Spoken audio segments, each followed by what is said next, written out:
alcoholic father, a mother who didn't want him, a childhood in extreme poverty. Cristiano Ronaldo had a very difficult past. And that's without even mentioning that he used to beg for food.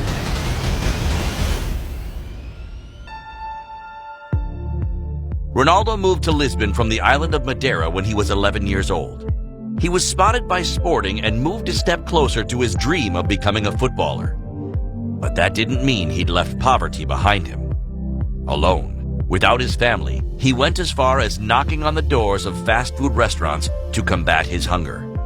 I lived in Lisbon with other kids. It was difficult. We were far from our families. I didn't have any money. We were hungry around 11 o'clock.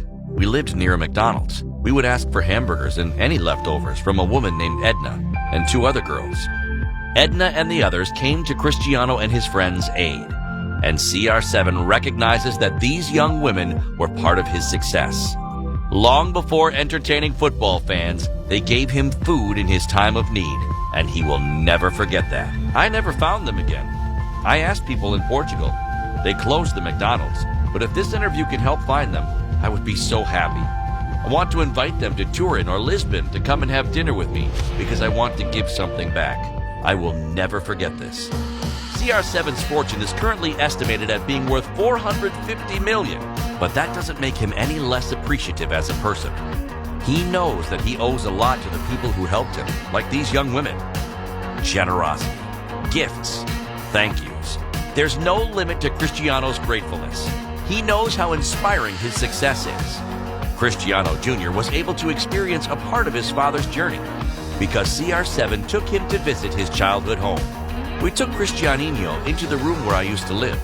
My son looked at me and said, "Papa, did you really live here?" He couldn't believe it. Maybe he thought it was all just a nightmare made up by his father, but not at all. CR7 came from nothing. Actually nothing. He often went to play on an empty stomach. This is why he insists upon the values of hard work, courage, and perseverance. They think that everything comes easy in the world. The quality of life, the houses, the cars, the clothes. They think it all falls from the sky. This is what I'm trying to teach my son, including when I take part in events at schools. I'm trying to make him understand that these things come from hard work and commitment. 2 key words that Cristiano has applied to perfection.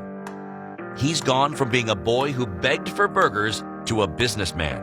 From a boy dreaming of becoming a footballer to one of the sport's biggest stars. From a very poor child to a fashion icon. Ronaldo will never have to beg for a hamburger again, and that's the best revenge he could take on life.